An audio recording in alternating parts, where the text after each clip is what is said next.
समझे सो मन कागड़ो पण चालू हंस चाल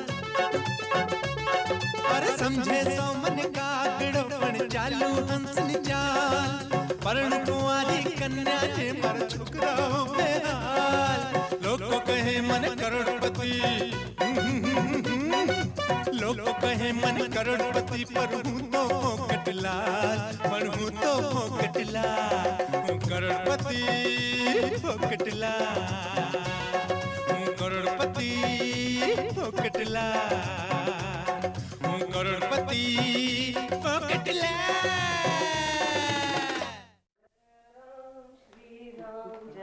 અરે વાહ, સરસ ટી-શર્ટ છે. Thank you thank you.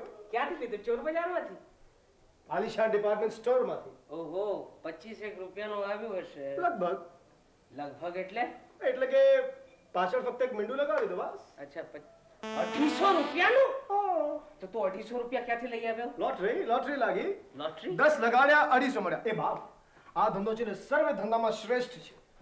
20 લગાડો 500 મળે, 40 લગાડો 1000 મળે. તારા 1000 રૂપિયા કમાવો છે.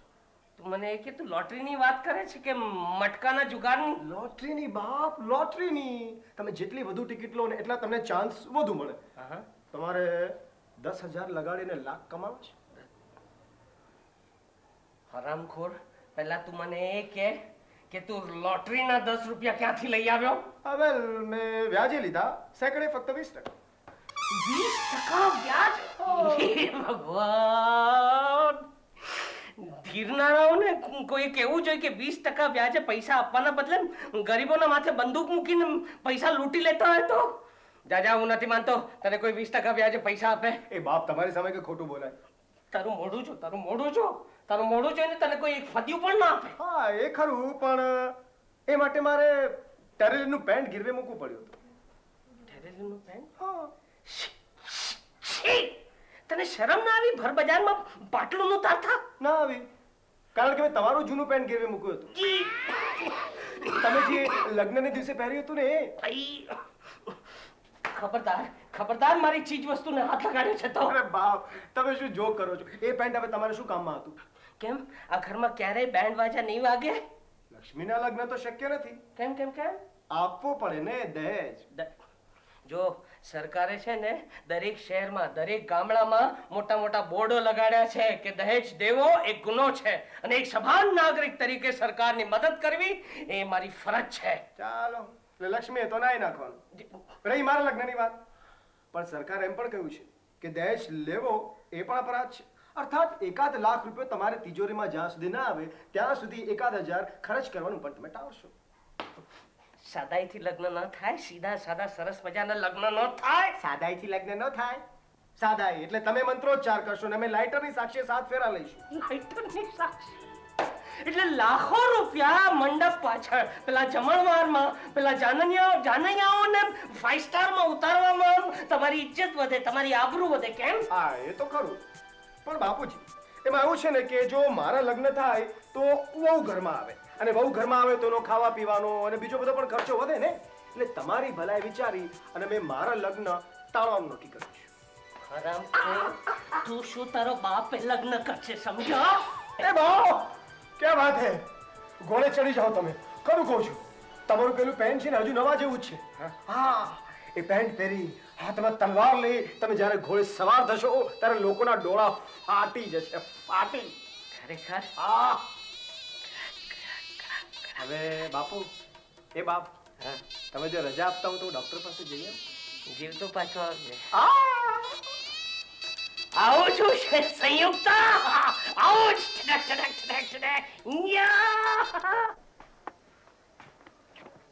ફ્લોપ થઈ ગયો છગના, ફ્લોપ થઈ ગયો. પંકજ, ભૂલી જા. શું ભૂલી જા? માયા. અરે મોટા સંત મહાત્મા હોય, સાધુ હોય, અરે ફોકટલાલોએ કહ્યું છે કે આ માયા જ બધા દુઃખની જડ છે. અરે તારા પોતાના પિતાજી આ ખજાનાનો સંગ્રહ કરીને દુખી થઈ ગયા છે, અને પાછો તું પોતે આ ખજાના પર તરાપ મારી અને તારા પોતાના પગ ઉપર કુહાડી મારીશ. એ ભાઈ, મેં એમ ક્યારે કહ્યું મારે ખજાનો જોઈએ છે? તો બસ એટલું મળી જાય કે હું શ્વાસ લઈ શકું. મારે એક પૈસા માટે મારા બાપ પાસે ભીખ ના માગવી પડે. મીરા અને એની માની મદદ કરવા માટે મારા બાપ પાસે મારા હાથને લાંબો કરવો પડે. ને ભાઈ, હજુ મારા લગ્ન બાકી છે. લક્ષ્મી કુંવારી છે, અમારા લગ્નનો ખર્ચો કોણ આપશે? You are right. આપણે ખજાનામાંથી આટલું લેવામાં તો કંઈ વાંધો નહીં, રાઈટ. અને આમ પણ પાછો ખજાના પર તારો હક તો ખરો જ ને. પણ યાર હવે શું કરશું? તને બનાવી શકે છે દોસ્ત, મને નહીં. આપણે કોઈક બીજો કિમિયો અજમાવીશું. તું તૈયાર છે? Yes sir. Let's go.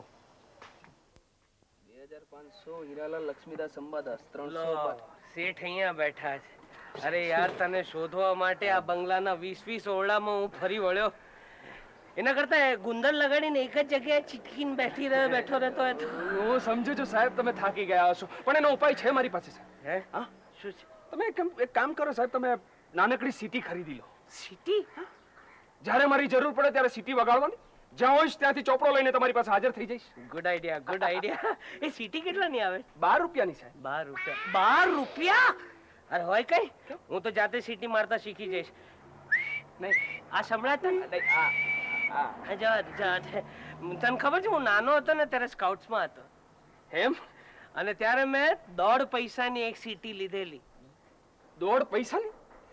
એ જમાના ગયા સાહેબ. અને હું તો ક્યારનો એ જ જમાનામાં રહું છું. એ આપણો વ્યાજનો દર આપણે જો વધારીએ તો કેવું? વધારી શકાય? અરે હું તમને કહેવાનો હતો વ્યાજનો દર વધારવાનો. હવે તમે જુઓ ને શેઠ, છેલ્લા 5 વર્ષમાં પેટ્રોલના ભાવ વધ્યા છે, ઘાસલેટના ભાવ વધ્યા છે, ઓહ. તેલના ભાવ વધ્યા છે, શાકભાજીના ભાવ વધ્યા છે. હા. અરે ત્યાં સુધી કે નાનકડી સીટીના ભાવ આકાશે પહોંચ્યા છે. ઓ હા, તો પણ સાહેબ તમે તમારો વ્યાજનો દર જરાય નથી વધાર્યો. હવે ભાવ વધારાને અંકુશમાં રાખવાના તમારા આ પ્રયત્નો બદલ સમાજે જાહેરમાં તમારું સન્માન કરવું જોઈએ સાહેબ. અરે પણ જાહેર સન્માનથી પેટ થોડી ભરાય છે. એ વાત તો બરાબર છે સાહેબ, પણ મને એ કે છેલ્લા 5 વર્ષોમાં મોંઘવારી કેટલી વધી છે? બરાબર 100% સાહેબ. 100%? જો આપણે વ્યાજનો દર 20%ના બદલે 40% રાખીએ તો કેવું? રાખી શકાય. નહીં, પણ હું એવું નહીં કરું. કેમ સાહેબ? મારા નિર્મળ હૃદયના કોઈ ખૂણામાં કરુણાની જ્યોતિ સળગી રહી છે. આપણે 40%ની જગ્યાએ 39% રાખીએ તો કેવું? સાહેબ તમે તો મહાન છો, કૃપાળુ છો સાહેબ, તમે તો દયાળુ છો. વાહ સાહેબ વાહ, કેટલું મોટું હૃદય છે તમારું સાહેબ. ભાવ વધારવાની જગ્યાએ 1%નો ઘટાડો કરવા બદલ પ્રજાની સેવા, અરે તમે દેશની સેવા કરી છે સાહેબ, દેશની સેવા. મને વિવેક કેમ એમ થયા? તું કોનો બેટો છે? તું કોનો દીકરો છે? મારા બાપુજીને સાહેબ. મને કેમ એમ થયા કરે છે કે તું મારો દીકરો છે, મારો દીકરો છે? મરી ગયો બાપરે, આ તો પંકજભાઈ છે. મરી ગયો, મરી ગયો, મરી ગયો.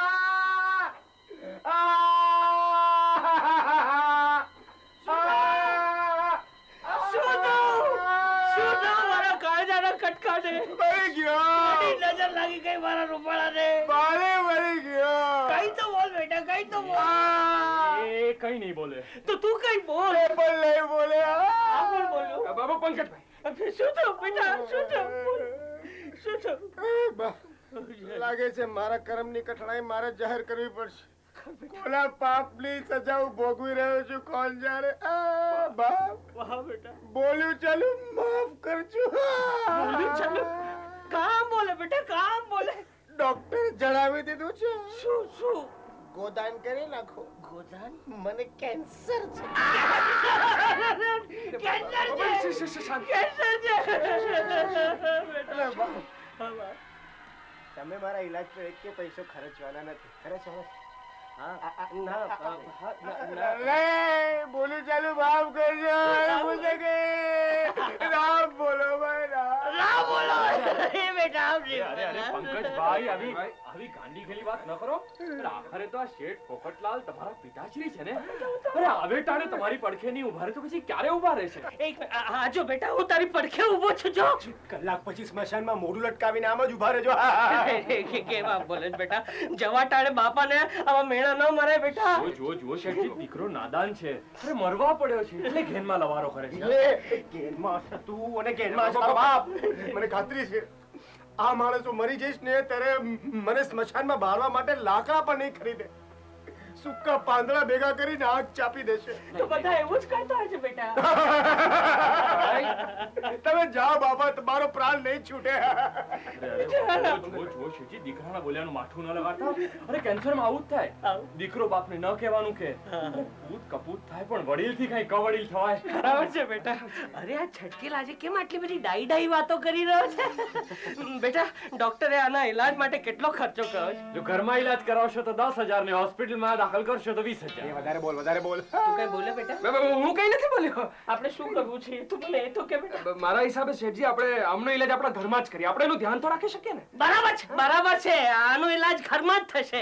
1 રૂપિયાથી લઈને લાખ રૂપિયા જેટલો પણ ખર્ચો થાય ને તો પણ આનો ઈલાજ ઘરમાં જ થશે. અરે શેઠજી જુઓ, તમારું છેલ્લું વાક્ય સાંભળીને દર્દીના મોઢા પર રોનક આવી ગઈ. રોનક આવી ગઈ. જોવા દે રોનક. રોનક છે, રોનક છે. કરોડપતિ પોકેટ લાલ